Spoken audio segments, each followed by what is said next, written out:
metode yang benar dalam belajar ilmu agama. Ada catatan penting terkait dengan tata cara meraih ilmu agama. Pertama, sebelum masuk ke dalam metode belajar itu sendiri, kita berkeyakinan bahwa Rasulullah Sallallahu Alaihi Wasallam adalah seorang guru dan Rasulullah adalah sebaik-baiknya muallimul khair. Oleh karena Rasulullah Sallallahu Alaihi Wasallam dalam segala apa yang disampaikan olehnya adalah kebenaran mutlak. Seluruhnya adalah wahyu dari Allah.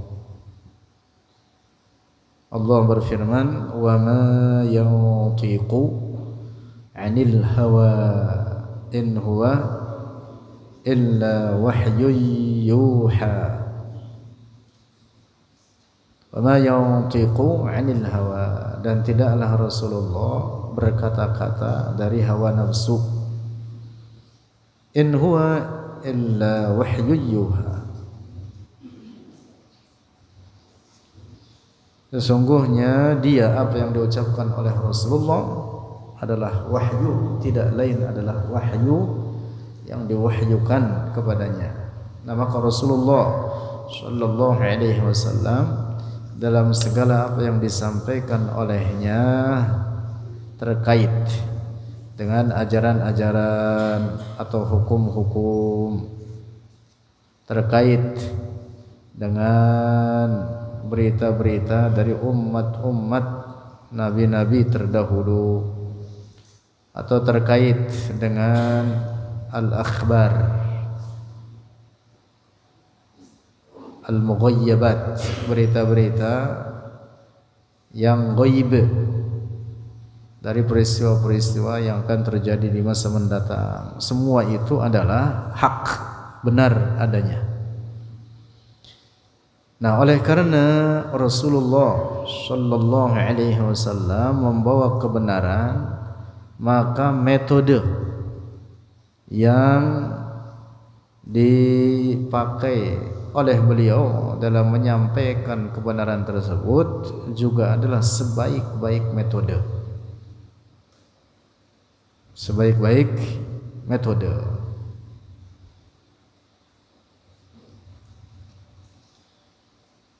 Rasulullah menyampaikan kebenaran yang hakiki, maka metode yang dicontohkan oleh Rasulullah dalam menyampaikan kebenaran tersebut juga adalah metode terbaik. Nah, itu satu. Dua, Rasulullah Sallallahu Alaihi Wasallam menurunkan ajaran-ajaran Islam kepada para sahabatnya. Lalu para sahabatnya membawa dan menurunkan ajaran-ajaran tersebut kepada orang-orang di bawahnya, yaitu dari kalangan tabi'in. Lalu dari tabi'in kemudian turun kepada tabi'it tabi'in, dan demikian seterusnya, turun temurun antar generasi. Karena itu maka ilmu di dalam syariat ini adalah amanah. Karena itulah pula Rasulullah dalam hadisnya mengatakan, al-ulama warasatul anbiya, fa innal anbiya'a lam yuwarrisu dinaran wala dirhaman wa innama warrasul ilma. Para ulama adalah pewaris para nabi. Yang dimaksud bahwa ilmu-ilmu yang diturunkan dari nabi turun ke bawahnya diemban oleh para ulama hingga turunlah kepada kita. Nah, maka sebagaimana Rasulullah menyatakan dalam hadis ini bahwa ilmu turun temurun diemban oleh para ulama, dengan demikian maka kewajiban kita adalah belajar kepada para ulama. Nah, ini metode dalam meraih ilmu agama. Belajar kepada siapa? Para ulama. Bukan belajar kepada Mbah Google, bukan belajar kepada internet, bukan belajar dengan selebaran-selebaran yang didapat dari sembarangan tempat, entah siapa yang nulis, entah siapa yang menyebarkan, lalu kemudian dibaca, diterima, dicerna, diyakini, rusak demikian itu. Nah, tetapi ilmu ini wajib kita pelajari, ilmu agama, ilmu din, kepada para pengembannya itu sendiri. Itu siapa? Para ulama. Terkait perkara atau materi dalam urusan agama ini, kalau kita tidak tahu, maka kita katakan tidak tahu. Oleh karena pada dasarnya ilmu syara' ini adalah Al-Quran dan hadis-hadis Rasulullah Sallallahu Alaihi Wasallam. Itulah yang diemban oleh para ulama turun temurun antar generasi. Al-Quran dengan pemahaman-pemahaman yang benar terhadapnya, hadis-hadis Rasulullah dengan pemahaman-pemahaman yang benar terhadapnya. Tentu pemahaman yang benar dalam hal ini adalah pemahaman yang telah dijelaskan oleh para ulama itu sendiri. Nah, karena itu kita jangan membuat apa? Faham sendiri.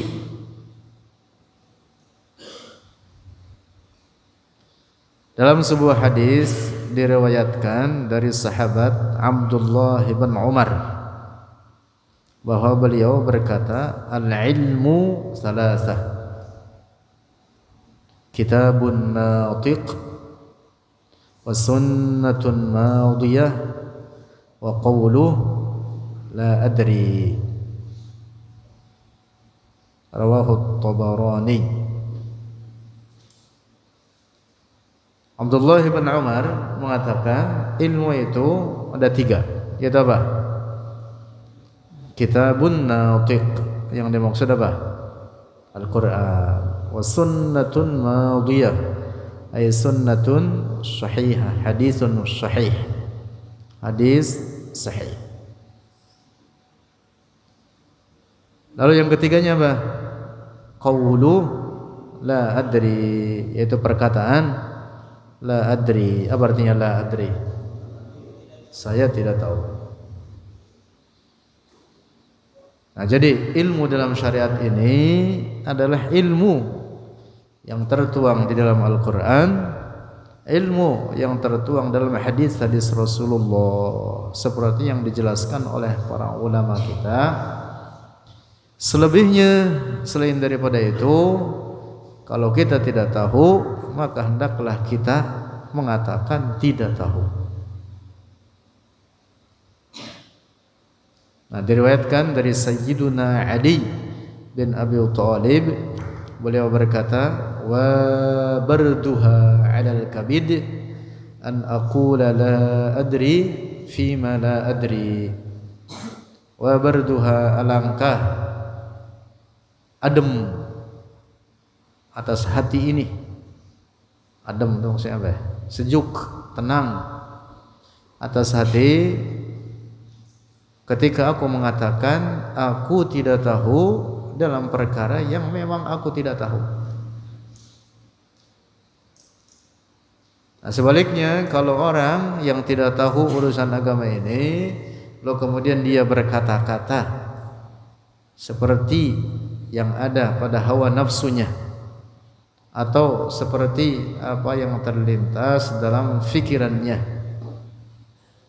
difahami menurut pemahaman dia, ini orang telah menjerumuskan dirinya dan menjerumuskan orang lain kepada kesesatan. Bisa jadi seperti itu pada akhirnya.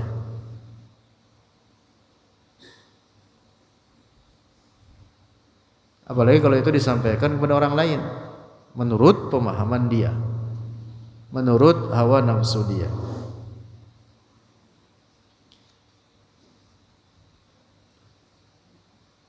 Kalau ada orang sesat, dia sesat sendiri, namanya sesat dirinya sendiri-sendirian. Tapi kalau dia sesat lantas kemudian menyampaikan kesesatan itu kepada orang lain, itu lebih parah. Karena apa? Ngajak orang lain dalam kesesatannya. Itu yang disebut dengan dhalun mudil. Kok dia sesat? Sesatin lagi.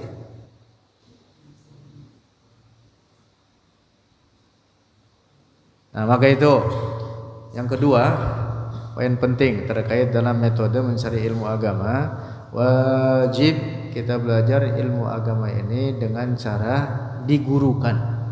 Dalam hal ini kepada siapa? Para ulama. Sebagaimana ilmu-ilmu dunia kita belajar kepada para ahlinya, lebih lagi urusan ilmu agama yang di dalamnya itu terdapat amanat yang besar, amanat syar'iyyah. Karena ilmu halal wal haram ini bukan ditetapkan oleh pemahaman masing-masing orang, oleh fikiran masing-masing orang atau hawa nafsu setiap orang. Tetapi ilmu halal wal haram ini adalah ketetapan dari Allah dan Rasulnya. Nah, itulah mengapa sahabat Abdullah bin Umar mengatakan al-ilmu salasah, ilmu itu tiga: Al-Quran, hadis sahih, dan la adri.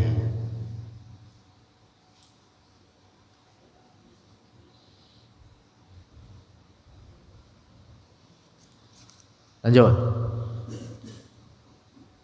Poin penting lainnya yang harus kita waspadai ya, terkait metode belajar ilmu agama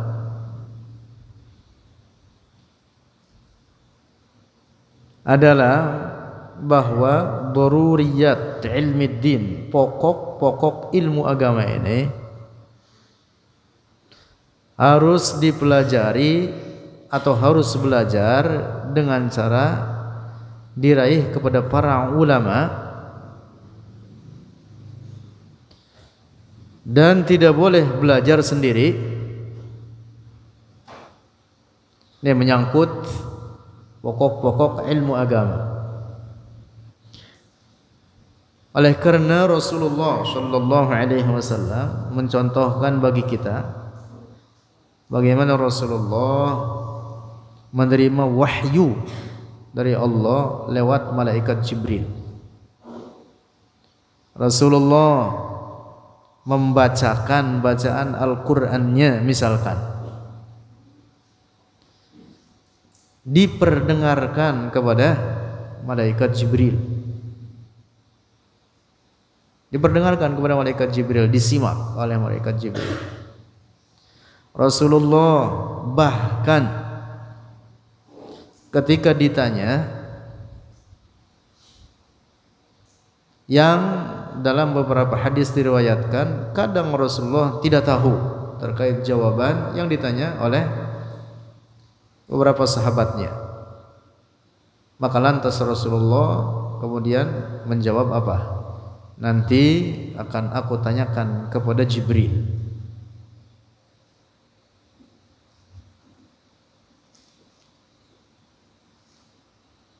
Dalam sebuah hadis diriwayatkan suatu waktu Rasulullah sallallahu alaihi wasallam ditanya oleh sebagian sahabat, "Ma khairul biqa'i ya Rasulullah?" Ma khairu biqa'il ardi? Apakah tempat terbaik di muka bumi ini? Di mana tempatnya? Wa ma syarru biqa'il ard? Dan apa tempat terburuk di muka bumi ini? Rasulullah sallallahu alaihi wasallam pertama kali saat ini Rasulullah tidak mengetahui jawabannya. Maka kemudian Rasulullah mengatakan kepada si penanya, nanti akan aku tanyakan kepada Jibril. Setelah lama kemudian Jibril datang, ditanya oleh Rasulullah, wahai Jibril, ma khairu biqa'il ard wa ma syarru biqa'il ard? Apa tempat terbaik di muka bumi ini dan apa tempat terburuk di muka bumi ini? Ternyata Jibril juga nggak tahu.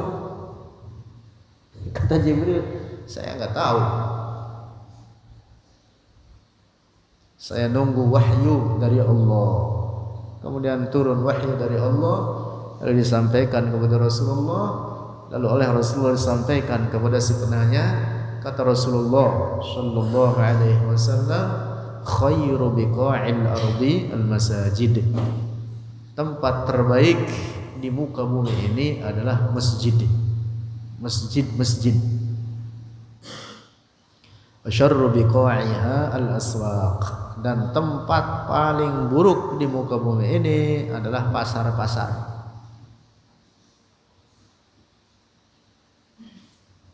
Nah, jadi ini sekarang kita berada di tempat terbaik di permukaan bumi. Ini dia, yaitu apa? Masjid, al-masajid. Nah, jadi dalam hal ini Rasulullah tidak sembarangan menjawab. Lantas ditanyakan kepada Jibril, Jibril pun tidak tahu, tidak lantas kemudian sembarangan menjawab. Nah, jadi kalau Rasulullah dan Jibril saja demikian, maka terlebih lagi kita. Nah, jadi perkara agama yang kita tidak tahu, wajib kita mengatakan aku tidak tahu. Kita tanyakan kepada yang lebih mengetahui. Lanjut. Poin lainnya nih, dalam upaya meraih ilmu agama dengan metode yang benar seperti yang diajarkan oleh syariat ini, bahwa di dalam berilmu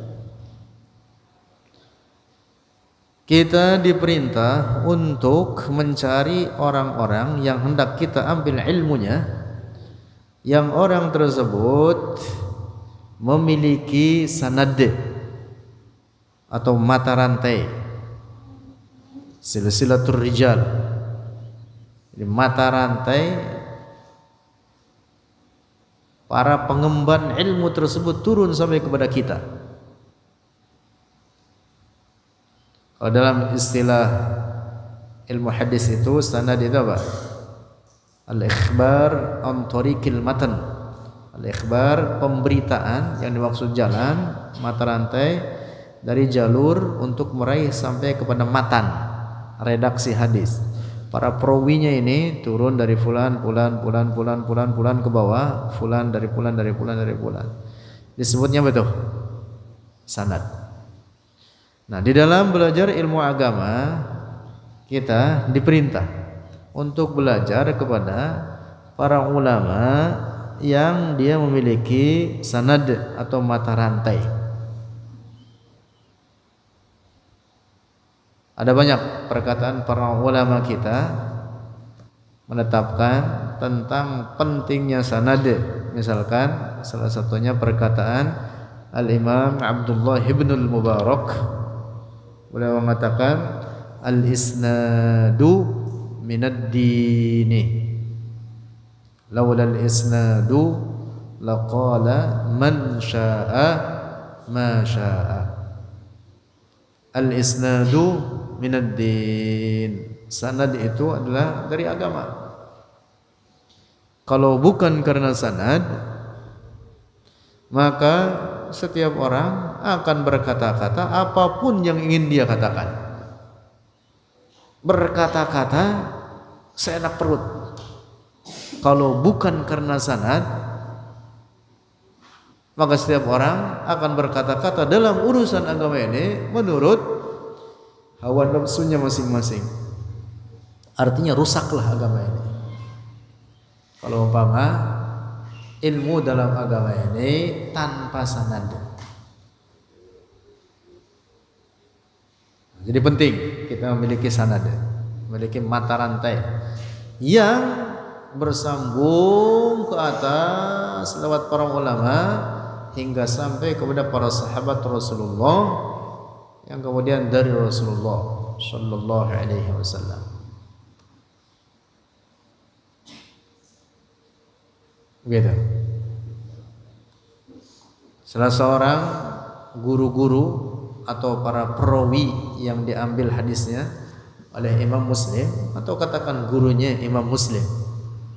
Imam Muslim ini adalah muridnya Al-Imam Al-Bukhari, Imam Muslim.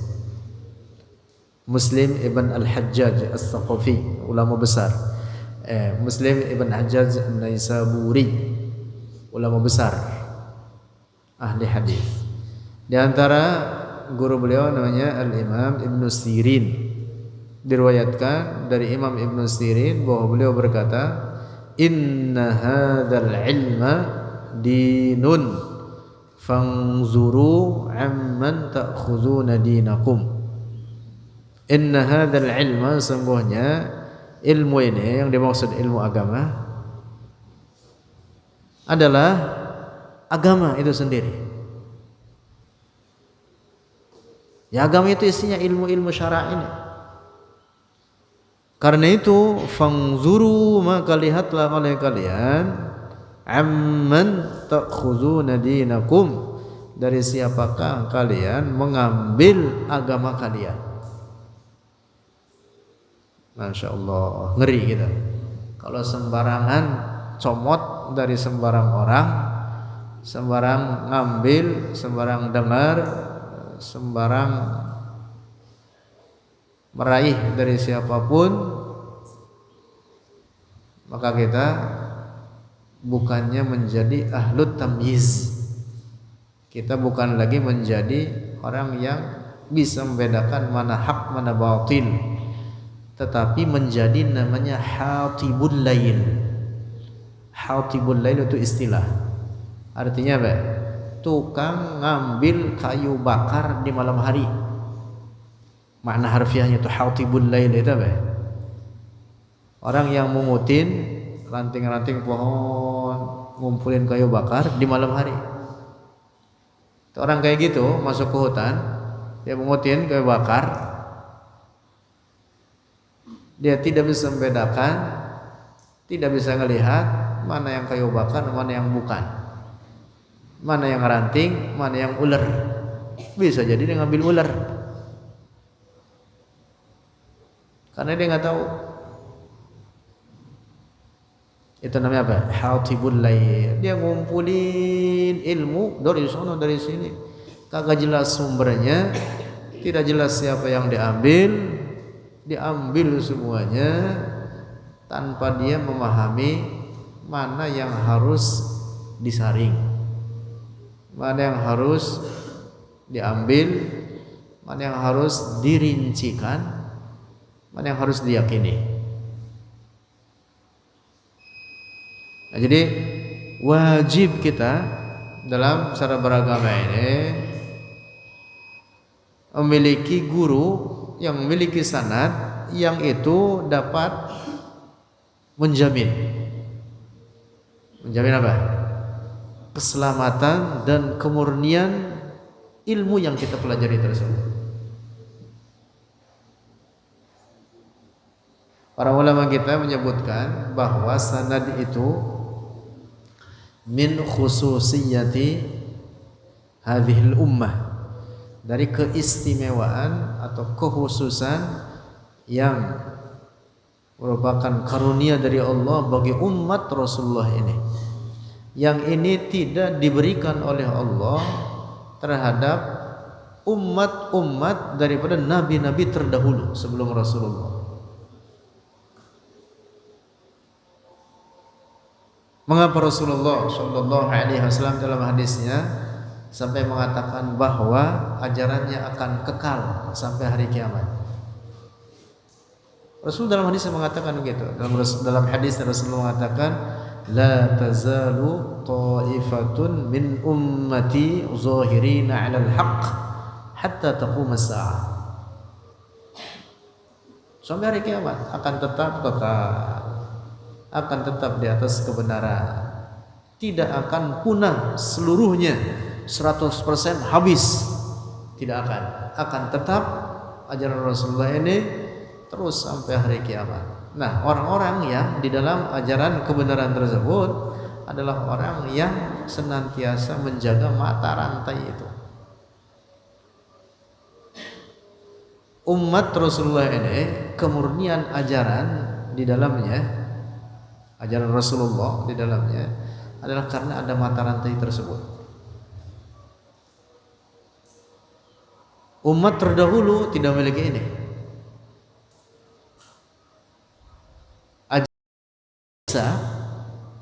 Nabi Isa datang dengan membawa agama Islam dan dengan membawa syariat yang hak.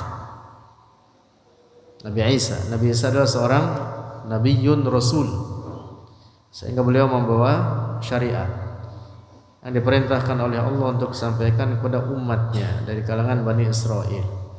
Setelah Nabi Isa diangkat oleh Allah, kemudian beberapa generasi ke bawahnya banyak yang menyimpangkan ajaran Nabi Isa. Puluhan orang mengaku bahwa dia belajar dari murid-murid Nabi Isa ke atasnya, ini. Sampai beberapa generasi setelah Nabi Isa itu, orang membuat Injil saking banyaknya, puluhan Injil. Setiap orang yang menulis ajaran Injil tersebut mengaku bahwa dia berasal dari Nabi Isa. Tapi begitu tidak bisa dipertanggungjawabkan. Ini nyambungnya kemana, ini nyambungnya kemana.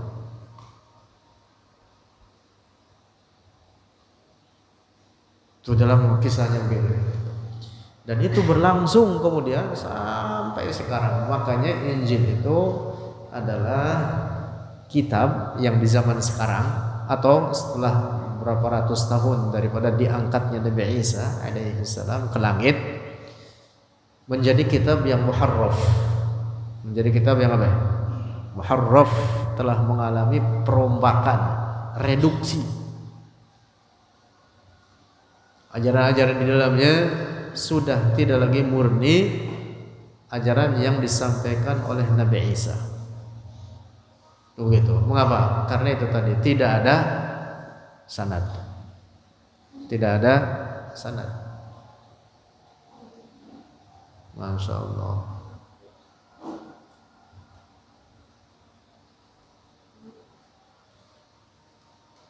Di zaman kita sekarang saja sudah dalam berbagai versi bahasa Injil itu. Ada Injil bahasa Indonesia, yang di Indonesia saja banyak yang berbahasa lokal. Ada Injil bahasa Sunda, ada itu bahasa Jawa, bahasa apa lagi itu? Belum lagi bahasa-bahasa di luar Indonesia, ada bahasa Belanda, bahasa Jerman, bahasa Inggris, bahasa macam-macam.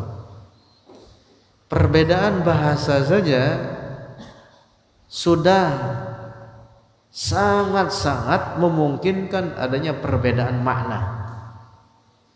Jadi dari perbedaan bahasanya itu sudah sangat dimungkinkan atau sangat besar kemungkinannya adanya pemahaman yang berbeda satu dengan lainnya dari segi makna. Belum lagi kandungan maknanya itu sendiri. Sudah banyak yang muharraf itu tadi mengalami reduksi. Nah, ini salah satunya bahwa di zaman Nabi Isa itu tidak ada keistimewaan sanad. Maka sanad ini adalah keistimewaan daripada umat Rasulullah Shallallahu Alaihi Wasallam. Maka itu dia. Dalam cara belajar kita salah satunya adalah cari guru yang dia memiliki sanad. Mata rantai bersambung, gurunya dari gurunya, gurunya dari gurunya, gurunya dari gurunya sampai kepada sahabat Rasulullah Sallallahu Alaihi Wasallam. Wallahu a'lam bishawab. Nah, kita lanjutkan ya. Tandain sampai situ. Kita baca dikit-dikit ini. Insyaallah.